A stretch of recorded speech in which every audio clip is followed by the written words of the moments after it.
So hi juniors, Adarsh here. कैसे हो आप सब? उम्मीद करता हूं आप लोग बहुत ही खुश होंगे। तो यार आज की इस वीडियो में हम लोग झारखंड और रांची किसान बीआईटी मिश्रा के ऊपर बात करने वाले हैं। ये एक टायर 1 की कॉलेज है जिसके बारे में बहुत सारे मिस इन्फॉर्मेशन आप लोगों को यूट्यूब पे, कोरा पे, अलग अलग जगह पे मिल जाएंगे।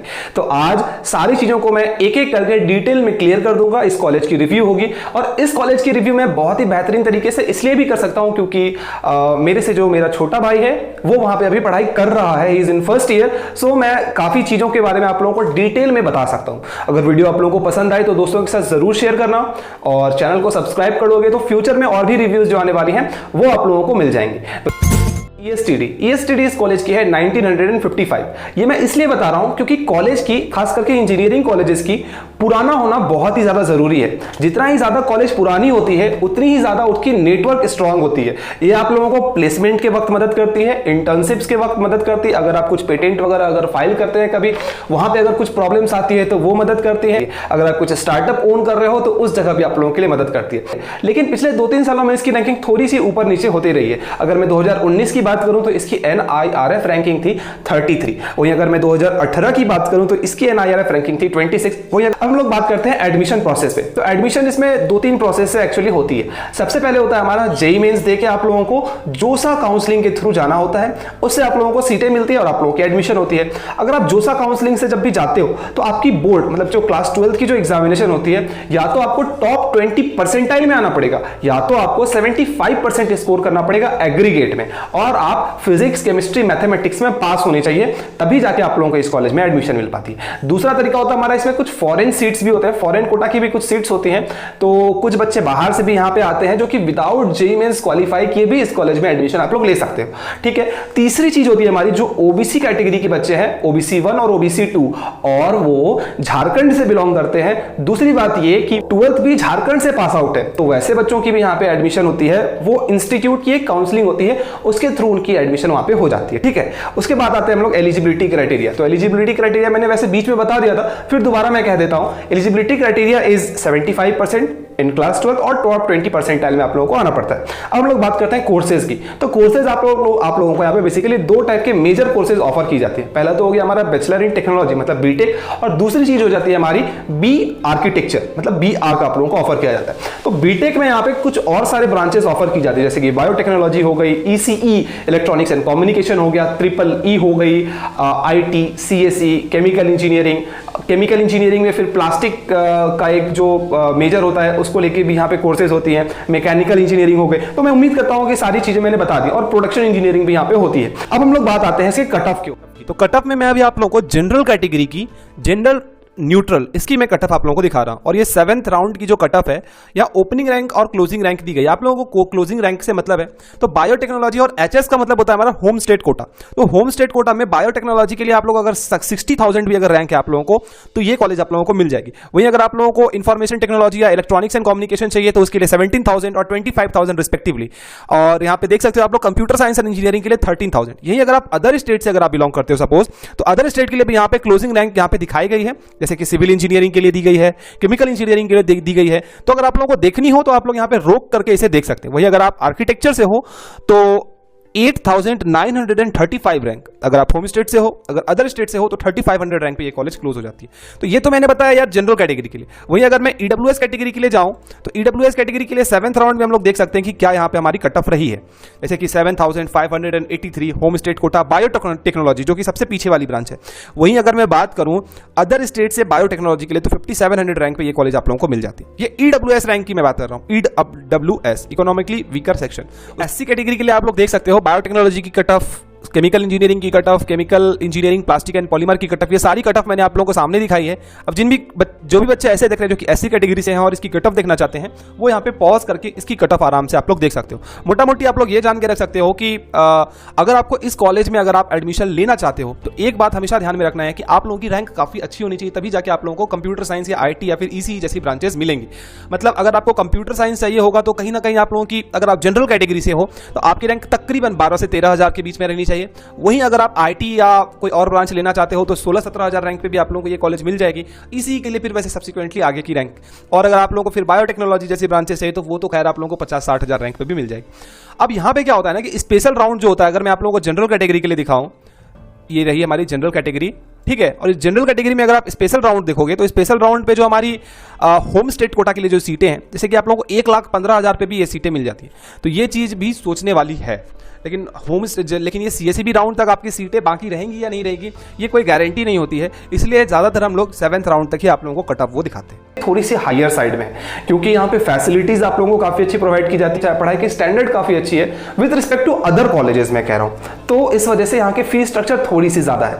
फीस स्ट्रक्चर की अगर बात करूँ तो ट्यूशन फी आप लोगों को लगता है 1,10,000 के approximately, 1,10,000 approximately for 1 semester. It's मतलब ये सिर्फ और सिर्फ ट्यूशन फी है आपकी। उसके बाद मैं बात करूं तो अदर फीस कुछ लगते हैं एक सेमेस्टर में, वो है तकरीबन 13,000 के करीब।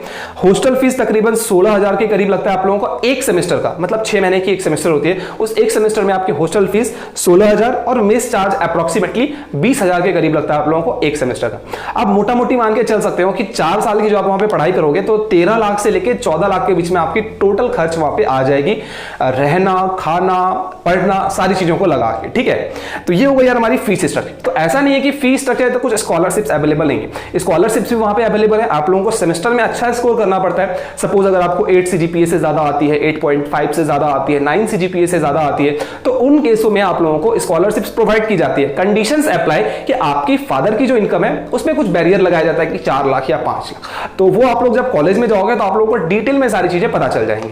अब हम लोग आते हैं कि कुछ और स्कॉलरशिप्स भी होते हैं जो कि एडमिशन के टाइम पे आप लोगों को मिलती है। सपोज आप जनरल कैटेगरी से बिलोंग करते हो और आपकी अगर जेईई मेंस में रैंक 1 to 1000 के बीच में, मतलब 1000 के अंदर अगर आपकी रैंक आती है तो ट्यूशन फीस 100% ऑफ हो जाती है। अगर आपकी रैंक 1000 से लेकर 2500 के बीच में रहती है तो ट्यूशन फी आपकी 75% ऑफ हो जाती है। वहीं अगर आप लोगों की रैंक 2500 से लेकर 4000 के बीच में तो ट्यूशन फी आप लोगों की वो 50% ऑफ हो जाती है। उसके बाद अगर आप SC ST कैटेगरी से हो तो 100% स्कॉलरशिप अगर आप लोग 1 से लेकर 5000 रैंक तक है स्कॉलरशिप। अगर आपकी रैंक 5000 से लेकर 15000 के बीच में है और 50% स्कॉलरशिप अगर आपकी रैंक 15,000 से लेकर 25,000 के बीच में। तो ये तो हो गया यार नॉर्मल स्कॉलरशिप जो कि आप लोगों को एडमिशन के टाइम पे भी मिल सकती है। इसके बाद हम लोग आते हैं प्लेसमेंट के ऊपर बात। तो प्लेसमेंट में यहाँ पे यार जैसे कि CS डिपार्टमेंट हो गई, IT डिपार्टमेंट हो गई, ECE डिपार्टमेंट हो गई, तो इन ब्रांचेस की जो प्लेसमेंट है वो ठीक ठाक होती है।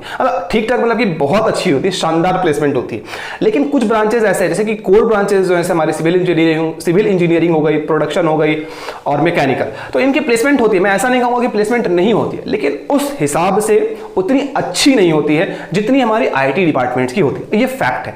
एवरेज पैकेज की अगर मैं बात करूं या फिर एवरेज प्लेसमेंट की अगर मैं बात करूं तो कॉलेज स्टैटिस्टिक्स के अकॉर्डिंगली ये 2014 और 2015 की डेटा शेयर की गई थी, उसके अकॉर्डिंगली जो एवरेज पैकेज थी वो थी हमारी 6,60,000 पर एनम, इसे एवरेज सैलरी और the median salary.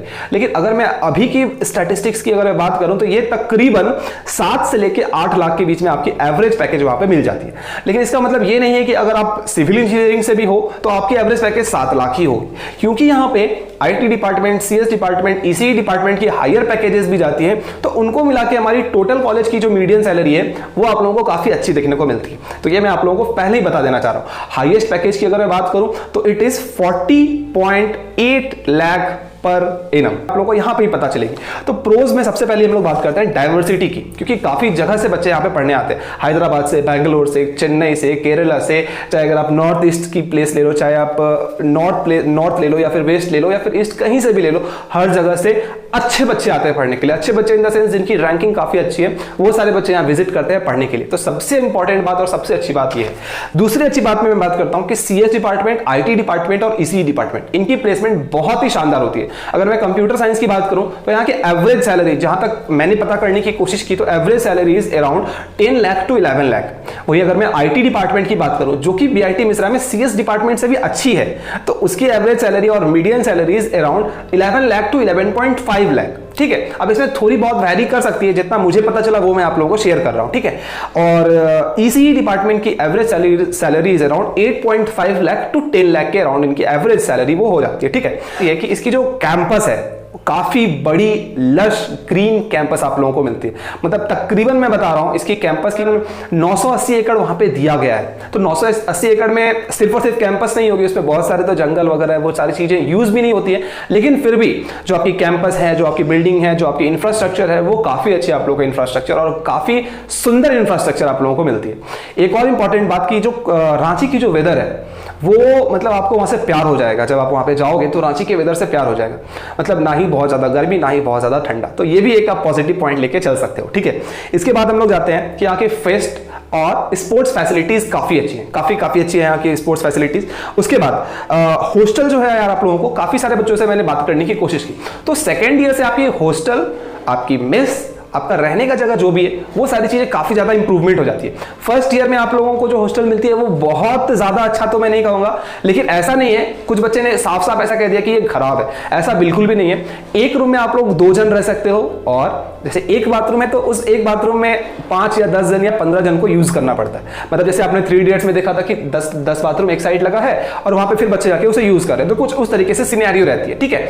Food 4 time आप लोगों को यहाँ पे खाना मतलब खाने को मिलता है, वो ब्रेकफास्ट से लेके चाहे वो रात के डिनर की बात कर लूं, तो 4 टाइम आप लोगों को खाने को मिलता है। तो जो पैसे आप लोग यहाँ पे इन्वेस्ट कर रहे हो, तो वो पैसों की क्या बोलूं कि एक होता है रिटर्न ऑफ इन्वेस्टमेंट, वो आप लोगों को काफी अच्छे इस कॉलेज में मिलती है। बहुत सारे क्लब्स, सोसाइटीज और कोडिंग एनवायरनमेंट आप लोगों की काफी अच्छी मिल जाती है, जिससे आप लोगों की कोई भी स्किल्स है, अगर आप उस स्किल को डेवलप करना चाहते हो, नर्चर करना चाहते हो, तो वो वहां पे आप लोगों को बहुत ही एक अच्छी अपॉर्चुनिटी मिलती है अपने आप को ग्रो करने के लिए, ठीक है। अब इसके कॉन्स के ऊपर आते हैं, तो कॉन्स यार कुछ बहुत बड़ी कॉन्स तो नहीं है, लेकिन जो भी मैंने बात की उसके दौरान 1-2 कॉन्स जो नजर आई वो मैं आप लोगों के साथ डिस्कस करना चाह रहा हूं। सबसे पहली बात कि ईसीई डिपार्टमेंट यहाँ की जो है वो थोड़ी सी टफ है यार, थोड़ी स्ट्रिक्ट है, मतलब अटेंडेंस के मामले में हो जाए, मार्क्स देने के मामले में हो जाए, तो वो थोड़ी सी स्ट्रिक्ट है यहाँ पे। तो जो बच्चे ईसीई लेने वाले हैं तो वो थोड़ा सा पहले से ही स्ट्रॉन्ग कर ले अपने आप। दूसरी बात ये कि 75% अटेंडेंस इज कंपलसरी, मतलब आपको 75% अटेंडेंस लाना ही पड़ेगा। अगर आपकी कम अटेंडेंस होती है, फिर आप लोगों को लेटर लिखो, फिर अगर कुछ रीजन देते हो, बहुत वैलिड रीजन, तभी जाके आपकी हो सकती है। तो ये थोड़ी सी निगेटिव पार्ट तो है, मतलब अगर कोई बच्चे अगर स्टार्टअप के ऊपर काम करना चाह रहे हैं, फिर कुछ और करना चाह रहे हैं कॉलेज के साथ साथ, तो थोड़ी सी दिक्कत तो आएगी यार, ठीक है। तीसरी बात ये है कि कॉस्टली काफ़ी ज़्यादा है, अगर आप NITs से कंपेयर करो या फिर IITs से कंपेयर करो तो कॉस्टली है। हाँ, लेकिन एजुकेशन जो प्रोवाइड की जाएगी आप लोगों को, प्लेसमेंट जो आपकी होगी वो उन किसी भी कॉलेजेस से कम नहीं होगी, इसको आप लोग मान के चल सकते हो, ठीक है। उसके बाद सिविल इंजीनियरिंग और बायोटेक्नोलॉजी की खास करके प्लेसमेंट अच्छी नहीं होती, ठीक है। जो तो अगर आप लोगों के पास ऑप्शन ये है कि अगर आप लोगों को सिविल इंजीनियरिंग किसी NITs में मिल रही है, तो आई वुड से कि आप लोगों को उधर ही जाना चाहिए, मतलब NITs में आप लोगों को सिविल इंजीनियरिंग के लिए जाना चाहिए रादर देन BIT मिश्रा, ठीक है। उसके बाद हम लोग बात कर लेते हैं कि जिसकी हॉस्टल की जो टाइमिंग है वो बहुत ज़्यादा स्ट्रिक्ट है, जैसे कि 8:30 या 9 बजे तक आप लोगों को हॉस्टल के अंदर इन कर जाना है। तो जिन बच्चों को थोड़ा ऐसा है कि नहीं मैं थोड़ी मजा करूंगा, मस्ती करूंगा, तो ठीक है, मजा मस्ती आप लोग कर सकते हो, लेकिन विद इन कैंपस, क्योंकि 8-9 बजे के बाद आप लोगों को कैंपस में इंटर करना पड़ता है। तो ये कुछ चीजें थी जो कि मैं आप लोगों के साथ शेयर करना चाह रहा था। तो इसमें मैंने ओवरऑल हर एक चीज के बारे में शायद आप लोगों को बता दिया, हॉस्टल कैसी है, फूड कैसी है। तो फूड अगर कुछ बच्चे पर्सनली जानना चाह रहे हैं यार, तो जो नॉर्थ के बच्चे हैं, जैसे कि मैंने पूछा है वहां पे, जो नॉर्थ के बच्चे हैं खास करके, या फिर नॉर्थ ईस्ट के बच्चे, या फिर नॉर्थ वेस्ट के बच्चे, जो यहाँ के बच्चे हैं, उनको यहाँ का फूड काफी पसंद आता है। लेकिन जो थोड़े साउथ साइड के बच्चे हैं, तो उनके लिए थोड़ी सी मुश्किल हो जाती है यहाँ के फूड को अडॉप्ट करना। बाकी मैंने मेरा भाई वहाँ पे पढ़ रहा है, उसके भी कुछ फ्रेंड्स हैं, तो मैंने उनसे भी बात करने की कोशिश की कुछ एक लोगों से, तो पॉजिटिव रिव्यू मुझे आया, काफ़ी अच्छी वहाँ पे आप लोगों को खाना वगैरह काफ़ी अच्छा मिलता है। और खास करके जब आप सेकेंड ईयर में चले जाओगे, आपकी एक पर्सनल रूम हो जाएगी और भी बहुत सारी चीज़ें इंप्रूव हो जाती हैं, तो लाइफ बिल्कुल चेंज सा हो जाएगा। तो होपफुली ये जो रिव्यू मैंने आप लोगों को बता के दी है, ये आप लोगों को पसंद आया होगा। आप लोग दोस्तों के साथ शेयर करोगे इस चीज़ों को।